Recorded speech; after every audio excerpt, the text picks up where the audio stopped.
Si tratta di un dibattito pubblico incentrato sulla Bibbia. Esattamente il tema di oggi è: cosa dice davvero la Bibbia? Domande agli esperti per confrontare le conoscenze su Antico e Nuovo Testamento. Tutti noi, almeno una volta, penso, abbiamo aperto e letto questo testo che è sacro per i cristiani e per gli ebrei. È molto probabile che sia il libro più diffuso al mondo in assoluto ed è anche possibile che quasi in ogni casa italiana ci sia una copia di questo testo così importante per tutti noi, perché sulle testimonianze, sulle rivelazioni contenute in questo libro Antico, Nuovo Testamento, si fondano sicuramente il nostro passato, la nostra storia, ma anche molto del nostro presente, molti dei valori condivisi anche oggi. Quindi è un argomento sicuramente molto di attualità ed è ancora più attuale alla luce di recenti interpretazioni veicolate da libri, da pagine web, da trasmissioni, che sembrano sgretolare tutte quante le nostre certezze in merito. Ecco dunque l'esigenza di mettere a confronto diverse linee di pensiero, tutte molto autorevoli, per cercarne di capire di più. Quindi ospiti oggi, i relatori oggi sono uomini di fede, teologi, esegeti, esperti di storia e di religione, che esporranno il loro punto di vista, le loro opinioni, tutte assolutamente da rispettare. Questo è un punto fondamentale. Oggi non ci sono scese in campo, non ci sono teorie o partiti da difendere, ci sono idee da ascoltare e da rispettare tutte, nel rispetto di tutte le sensibilità di ogni singolo individuo. Quindi inizio appunto col presentarvi in maniera molto succinta, perché se dovessi dirvi tutti i curricula dei presenti perderemmo forse delle ore, ma in maniera molto succinta vi presento i nostri relatori e seguo un mero ordine alfabetico. Quindi parto da Monsignor Avondios, al secolo Dimitri Bica, nato in Romania da una famiglia molto religiosa di fede ortodossa. Nel 2000 è stato ordinato sacerdote dell'attuale metropolita di Transilvania. È in Italia dal 2006 e ha ottenuto lo status di rifugiato per motivi umanitari. È diventato vescovo nel 2009 e attualmente è arcivescovo della Chiesa ortodossa di San Nicola di Milano, una chiesa che occupa l'antico storico lazzaretto di Milano in via San Gregorio ed è famosa anche per l'icona della Madonnina che piangerebbe lacrime.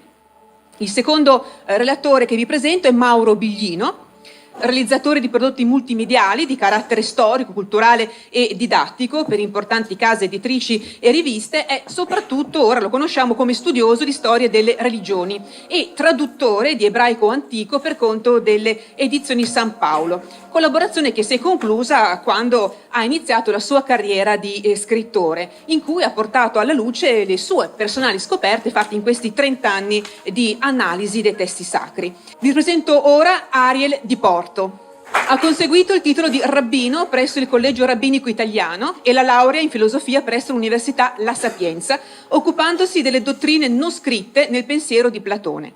Ha svolto per vari anni l'attività di Chazan, si dice così, Chazan, che è il cantore in sinagoga, abbinandola all'insegnamento presso il liceo Levi e il collegio rabbinico e con la collaborazione con l'ufficio rabbinico di Roma. È coautore di un libro di introduzione all'ebraismo e di un testo sulle regole ebraiche di lutto. Dal 2014 è rabbino capo della comunità ebraica di Torino. Abbiamo con noi anche Daniele Garrone, è un biblista e pastore protestante italiano valdese, è uno dei maggiori esperti dell'Antico Testamento in Italia. Dal 1988 è docente ordinario di Antico Testamento alla Facoltà Valdese di Teologia di Roma. Ha fatto parte del gruppo di traduttori dell'Antico Testamento in lingua corrente interconfessionale. Il suo approccio alle scritture di tipo storico-critico. Attualmente è impegnato in un progetto di nuova traduzione della Bibbia, dei Salmi in particolare.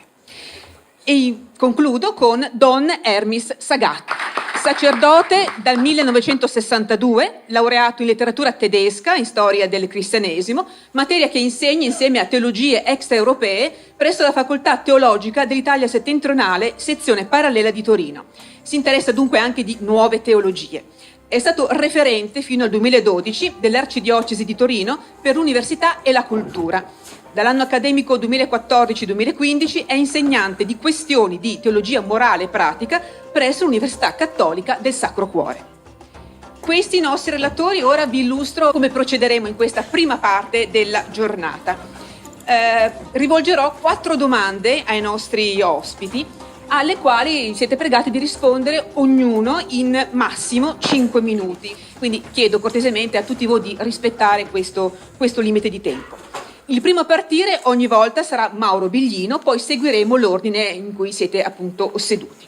Allora possiamo partire con la prima domanda.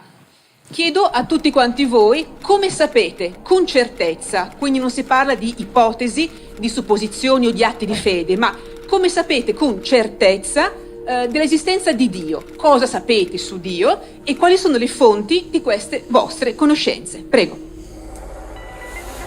Allora, per me la risposta è semplicissima, nel senso che io di Dio non so assolutamente nulla. Evito anche accuratamente di elaborare idee su Dio. Io ho letto moltissimo su Dio, ho 66 anni, quindi ho avuto tempo dal liceo di leggere moltissimo su Dio. Devo dire che non ho mai trovato, nei vari testi che ho letto, insomma diverse migliaia di pagine, la certezza della conoscenza di Dio.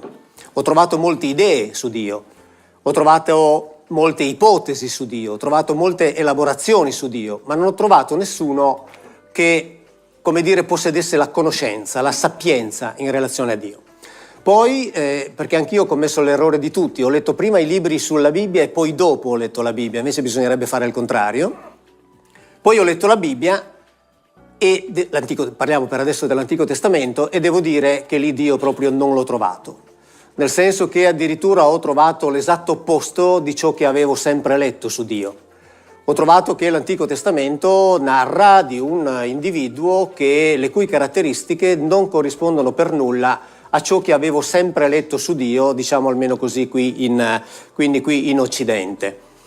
Sarà forse questo anche il motivo per il quale probabilmente, e qui prendetela come sensazione mia, quindi poi buttatela via ovviamente perché le mie sensazioni non contano assolutamente nulla.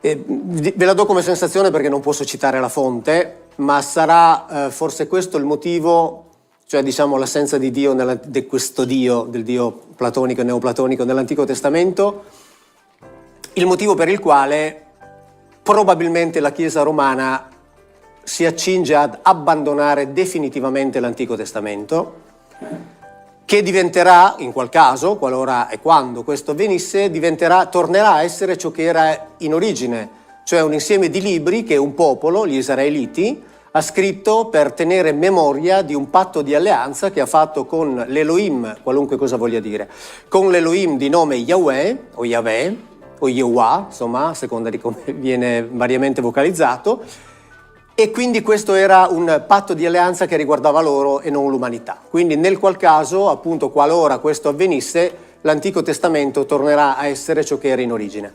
Quindi in sostanza non ho trovato certezze e conoscenze su Dio nei testi di teologia, non ho trovato notizie su Dio, e quando dico Dio ovviamente intendo il Dio che mi è stato presentato, quello che conosciamo noi qui in Occidente, non l'ho trovato nell'Antico Testamento, ed è per questo che io di Dio non so nulla, perché evito accuratamente di elaborare ogni mia idea personale su Dio. La domanda che si pone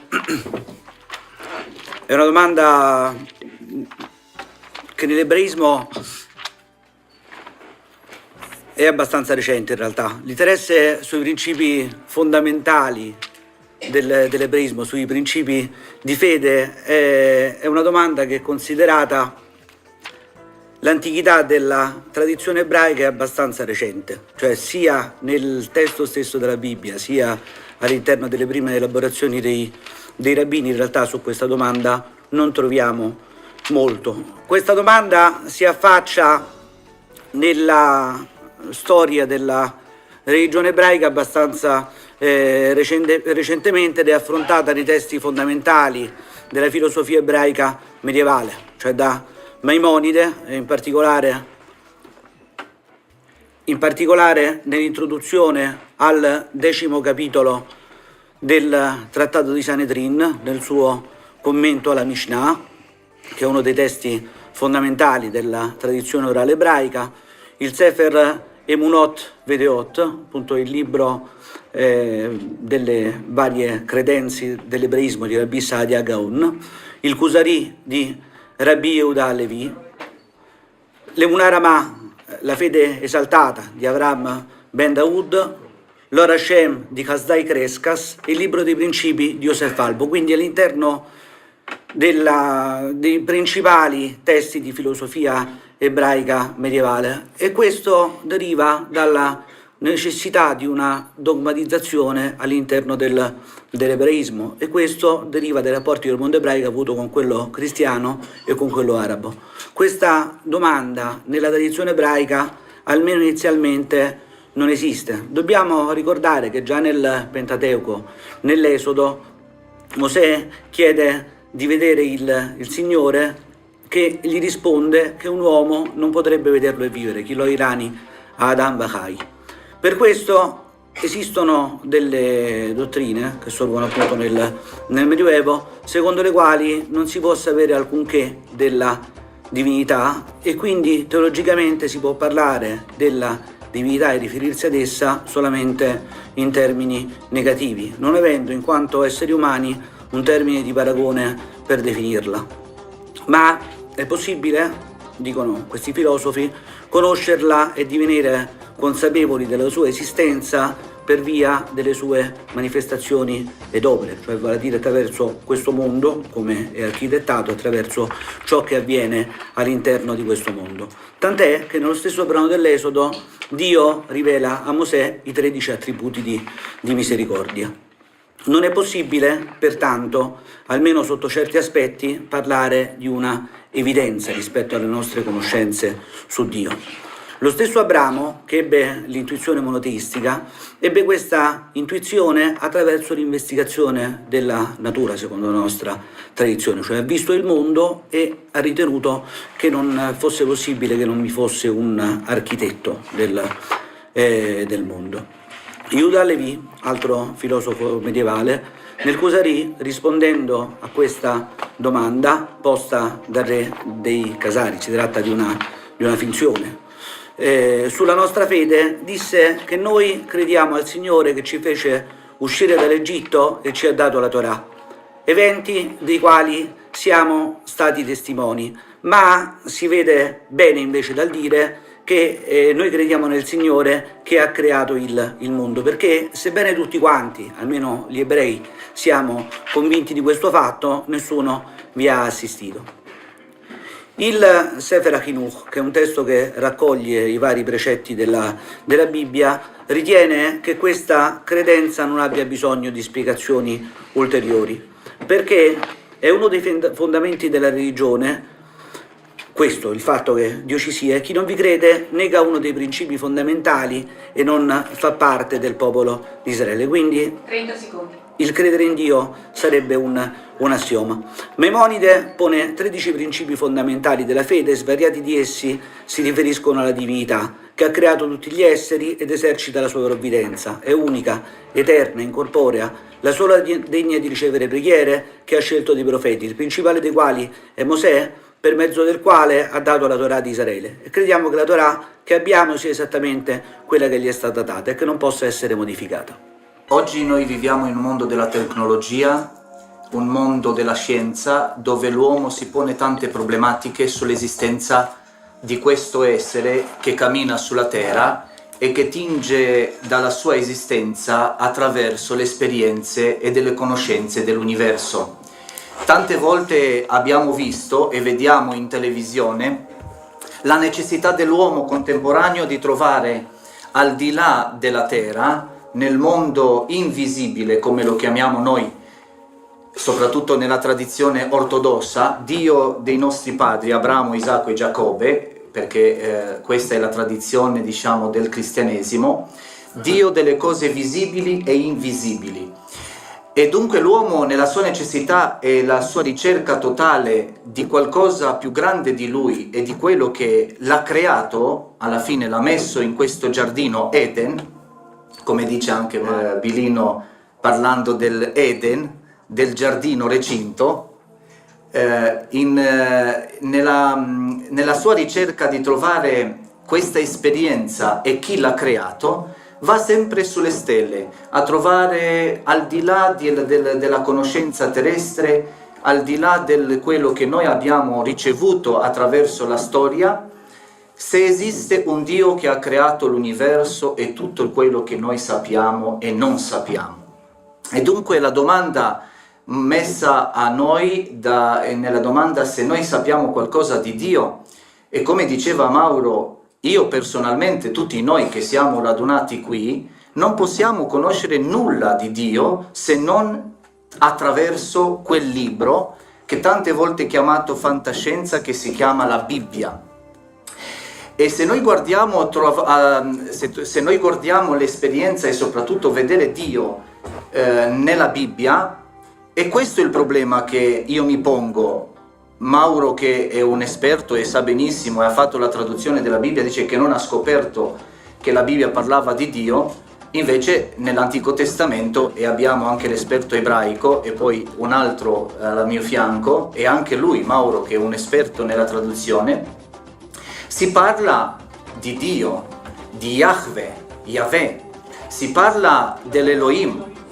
Io sto spiegando che dal mio punto di vista di teologo ortodosso e di cristiano, io ho trovato l'esistenza di Dio, del nostro Dio Yahweh, che lo chiamiamo Dio, in tanti passi. E voglio ricordare il capitolo 43 della profezia di Isaia, versetto 10, che parla proprio di questo, parla di Dio. Uno dei esempi. Quanti di voi siete stati a Qumran? Io sono stato qualche giorno fa a Qumran. In questo luogo sono state trovate dei pergameni, delle pergamene, delle papiro, no? Con delle traduzioni, il libro integrale di Isaia, con tutti i libri della Torah e del Vecchio Testamento, a parte il libro di Estera. Il libro di Estera non c'è. Era tradotto, erano questi manoscritti lì. Poi c'era commenti e una esegesi di questa setta attraverso la loro esperienza su tutti i testi della Bibbia e della conoscenza di Dio, in quanto loro si definivano figli della luce. E dunque io credo e sono convinto che questo Dio che si trova nell'Antico Testamento, il Dio dei nostri padri Abramo, Isacco e Giacobbe, è il Dio che si è mostrato anche oggi e si mostra tuttora e si è mostrato anche nel Nuovo Testamento, ed è colui che muove ogni cosa sulla terra. E io credo, perché altrimenti non potrei essere qui, che Dio esiste, e non soltanto come forma, diciamo, aliena o nelle forme, diciamo, come diceva lei, uno di quelli Elohim, ma io credo che il Dio di Israele è uno e rimane così, come dice anche lui: prima di me non fu formato alcun Dio, né dopo ne sarà un altro. Allora, telegraficamente rispondo anche a questa prima domanda. Io preferirei parlare di cose ebraiche, ma non mi sottraggo al compito. Io qui sono come protestante e quindi rispondo alla prima domanda in due tornate. La prima ve la dico come si sarebbe detta nel XVI secolo, dove stiamo per celebrare il 500° delle riforme protestanti. La grande rivoluzione di Martin Lutero e dei molti che lo hanno seguito in Europa non fu la polemica sulle indulgenze, non fu il rifiuto del papato, eccetera, eccetera, ma fu questa semplice idea opposta alla grande univoca tradizione cristiana fino a quel momento, cioè che noi non abbiamo nulla da dire di Dio e su Dio se non quello che Dio dice a noi. Cioè non si arriva a Dio ripercorrendo indietro l'essere, cioè con un approccio filosofico.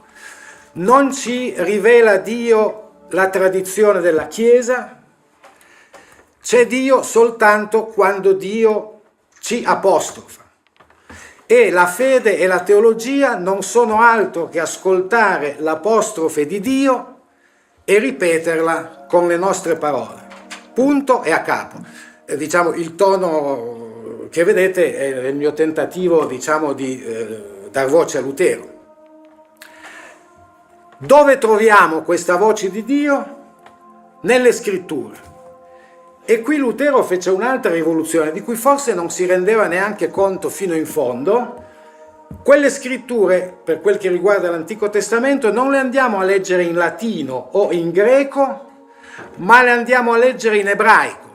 Poi lui le ha interpretate in modo molto cristologico, ma è lui l'inventore del fatto che il discorso di Dio prima di Gesù lo devi sentire in ebraico e non in latino. Anche se il latino dicesse esattamente tutte le stesse cose, ma devi andarlo a leggere in ebraico. C'era anche un po' di umanesimo. Dietro questa opzione c'è l'idea che non posso dimostrare, quindi qual è la fonte certa della conoscenza? Io non posso dimostrarlo, ma se volete c'è la fiducia che in quelle scritture sia risuonata veramente la voce di Dio. Sono passati diversi secoli, abbiamo approfondito il carattere umanissimo, datatissimo, pluralissimo di quelle scritture, Antico e Nuovo Testamento. Non c'è nulla di divino in quel libro, e i miei cugini fondamentalisti che pensano di rendere un servizio a Dio divinizzando le scritture fanno un'idolatria della carta. Quindi è chiaro che quelle sono testimonianze, tracce. E Lutero mise l'accento sul fatto che il discorso su Dio è sempre paradossale, quindi quando leggete la Bibbia, quando trovate degli antropomorfismi, quando trovate delle torsioni, quando trovate un Dio che parla e agisce poco da Dio, pensate che forse è lì che c'è una traccia.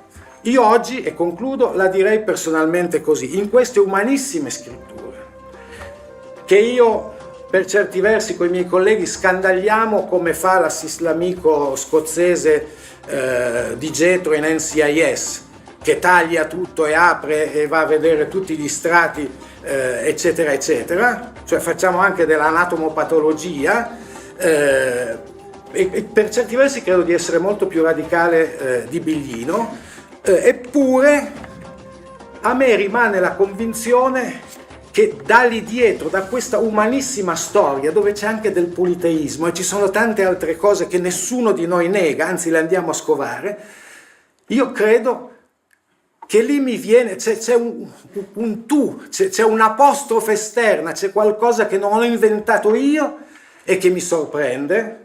L'interlocuzione con questa parola altra, antica, e che mi stupisce e certe volte mi irrita, ecco, questo è il mio girare intorno a questa roba qui, è quello che io so di Dio. Quando c'è qualcuno che ha voglia di andare a girare l'intorno con me, ben volentieri. Grazie dell'ospitalità. Peccato non poter fermarsi con questo immenso pubblico a lungo singolarmente, invece bisogna buttare lì delle cose come se foste ciascuno di voi soltanto una massa.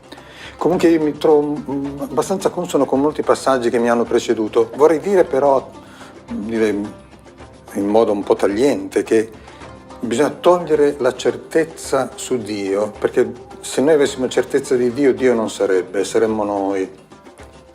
E questo è un modo molto tagliente. Un pensatore grande dell'Ottocento tedesco, che era anche un dichiarato non credente, fece la sommatoria della questione al suo tempo, che era un tempo cruciale sulla domanda che avete posto in primo piano, riassumendola così: il tutto della critica tedesca si riassume in questo, che non è, e coglieva il centro della questione da un certo punto di vista, che non è Dio che fa l'uomo, ma è l'uomo che fa Dio.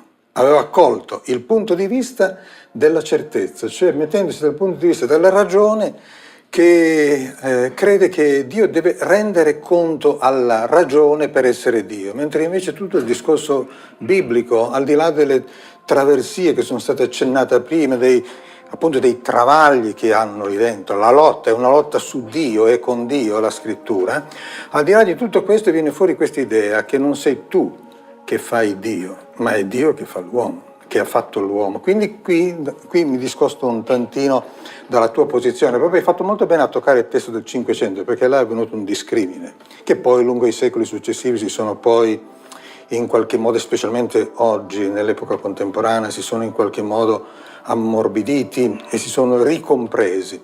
Ma il nodo della questione è che la grande tradizione cristiana, quella che tu dicevi, tutta quella che precedeva, era una tradizione nella quale aveva posto, e continua a porre, almeno nella tradizione cattolica, la fiducia sulla ragione di poter non dire con certezza Dio, via questo, ma di dire qualcosa sì.